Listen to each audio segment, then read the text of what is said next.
इधर एमपी के विदिशा में कांग्रेस को बड़ा झटका लगा है। विदिशा कांग्रेस अध्यक्ष राकेश कटारे बीजेपी में शामिल हो गए, तो वही पूर्व एमएलए दिनेश अहिरवार भी बीजेपी में शामिल हुए। तो बता दें करीब 6 कांग्रेसी नेता बीजेपी में शामिल हो गए हैं। पूर्व मंडी उपाध्यक्ष कैलाश द्विवेदी भी बीजेपी में शामिल हुए। तो बड़ी खबर देखिए, लोकसभा चुनाव नजदीक आ रहा है और ऐसे में मध्य प्रदेश में सियासी पारा बढ़ता हुआ नजर आ रहा है। लगातार हम देख रहे हैं, बीते महीने भी हमने देखा था जहां पर ग्वालियर चंबल संभाग में 200 से ज्यादा लोगों ने बीजेपी का दामन थामा था और धीरे धीरे हम देख रहे हैं कि जो तमाम बड़े नेता भी हैं वो भी बीजेपी की तरफ बढ़ते हुए नजर आ रहे हैं। तो करीब 6 कांग्रेसी नेता जो बीजेपी में शामिल हो गए। तो ये बड़ी खबर इस वक्त मिल रही है। आपको एक बार फिर से बताते चले, विदिशा के जो कांग्रेस अध्यक्ष है राकेश कटारे वो बीजेपी में शामिल हो गए। इसके अलावा पूर्व एमएलए दिनेश अहिरवार भी बीजेपी की सदस्यता ले चुके हैं। तो बता दें कि करीब 6 कांग्रेसी नेता जिन्होंने कांग्रेस का साथ छोड़ा है और बीजेपी का दामन थामा है, इसमें कैलाश द्विवेदी भी बीजेपी में शामिल हुए हैं। कैलाश द्विवेदी की बात की जाए जो कि पूर्व मंडी उपाध्यक्ष है, तो देखिए यहाँ पर बीजेपी के लिए कहीं ना कहीं ये संकेत कि बीजेपी जिस तरीके से तैयारी भी कर रही है लोकसभा चुनाव के लिए, और ऐसे में आप देखिए कि कांग्रेस को एक के बाद एक झटके लगते जा रहे हैं। मध्य प्रदेश में अलग अलग जगहों से ये खबरें, जहां पर जो कार्यकर्ता है, जो नेता है, वो बीजेपी का दामन थामते हुए नजर आ रहे हैं। तो अब ये विदिशा से बड़ी खबर है। आपको एक बार फिर से बताते चले, कुल 6 लोग बताए जा रहे हैं मध्य प्रदेश के विदिशा में, जहां पर कांग्रेस को ये बड़ा झटका लगा लोकसभा चुनाव के ठीक पहले। विदिशा के जो कांग्रेस के अध्यक्ष है, अध्यक्ष का पद संभाल रहे थे राकेश कटारे, वो बीजेपी में अब शामिल हो गए हैं। इसके अलावा पूर्व एमएलए का भी नाम है जो बीजेपी का साथ देते हुए अब नजर आएंगे, बीजेपी में अपनी भूमिका निभाएंगे। और इसके अलावा जैसा कि हम बार बार जिक्र कर रहे हैं, 6 नेता जो बीजेपी में अब शामिल हो गए, इसमें पूर्व मंडी उपाध्यक्ष कैलाश द्विवेदी भी बीजेपी में शामिल हुए हैं। और चलिए इसी खबर पर ज्यादा जानकारी के साथ हमारी सहयोगी अमृतांशी हमारे साथ जुड़ गई है, सीधा उनका रुख करेंगे। अमृतांशी, देखिए लोकसभा चुनाव नजदीक आ रहे हैं और ऐसे में हम देख रहे हैं कि मध्य प्रदेश का जो सियासी पारा है वो हाई होता नजर आ रहा है। अब देखिए 6 लोगों ने बीजेपी का दामन थाम लिया है। बिल्कुल, देखिए लगातार नेताओं के शामिल होने का सिलसिला सत्ताधारी दल बीजेपी में जारी है और इसके पहले भी कई नेता शामिल हुए और आज 3 जो है कांग्रेस के नेता समर्थक भी बीजेपी में शामिल हुए हैं अपने समर्थकों के साथ। विदिशा के जिलाध्यक्ष राकेश कटारे बीजेपी में शामिल हुए हैं। टीकमगढ़ से कांग्रेस के पूर्व विधायक दिनेश अहिरवार उनको भी जो है उन्होंने भी बीजेपी का दामन थाम लिया है। और यहाँ पर कैलाश द्विवेदी जो कांग्रेस नेता है खजुराहो से, बीजेपी का जो है हम कह सकते हैं हाथ थाम लिया है।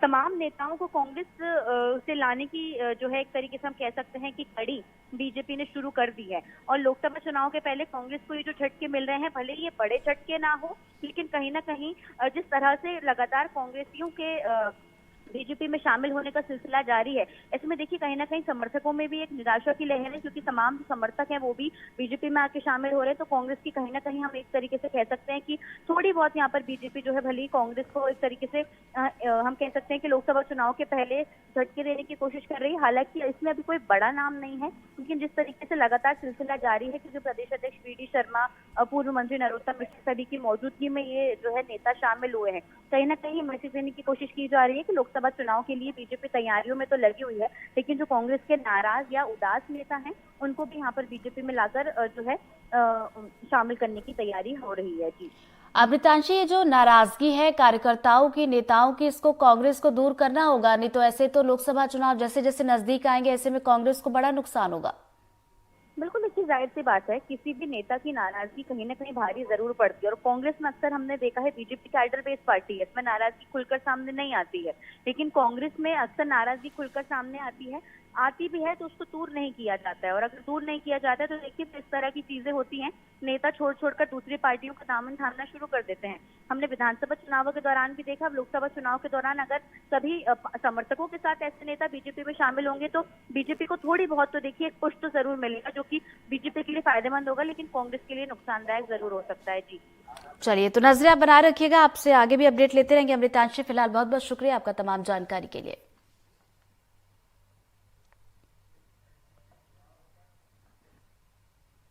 इधर बस्तर में धरने पर बैठे आदिवासी बच्चे धरने पर एकलव्य आवासीय विद्यालय के ये बच्चे हैं और छात्रावास में खराब खाना देने का इनका आरोप है।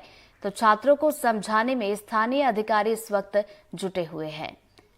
तो एकलव्य आवासीय विद्यालय के ये बच्चे हैं जो आप देख सकते हैं तस्वीरों में, धरने पर ये बैठे हुए हैं, खाने को लेकर नाराजगी है। हालांकि जो एकलव्य आवासीय विद्यालय के छात्र धरने पर बैठे हुए हैं, जिनका ये आरोप है कि खराब खाना उन्हें दिया जा रहा है। अधिकारियों को भी इसकी जानकारी लगी, जिसके बाद छात्र जो है समझाइश देने की कोशिश यहां पर जरूर कर रहे हैं। और इसी खबर पर ज्यादा जानकारी के साथ हमारे सहयोगी विकास हमारे साथ जुड़ गए, सीधा उनका रुख करेंगे। विकास, तस्वीरें भी देख रहे हैं, छात्रों की नाराजगी साफ तौर पर नजर आ रही है। अधिकारियों का क्या कुछ इस मामले पर कहना है?